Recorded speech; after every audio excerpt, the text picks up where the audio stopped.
If you're experiencing a login failure error 2025 in Elden Ring, follow these steps to troubleshoot and potentially resolve the issue. Step 1. Check server status.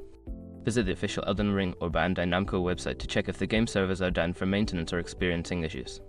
If the servers are down, you will need to wait until they are back online. Step 2. Restart your game. Close Elden Ring completely and restart it. This can help refresh your connection to the game servers and may resolve temporary login issues. Step 3. Verify your internet connection. Ensure that your internet connection is stable.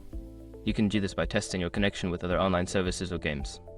If your connection is weak, consider resetting your router or switching to a wired connection.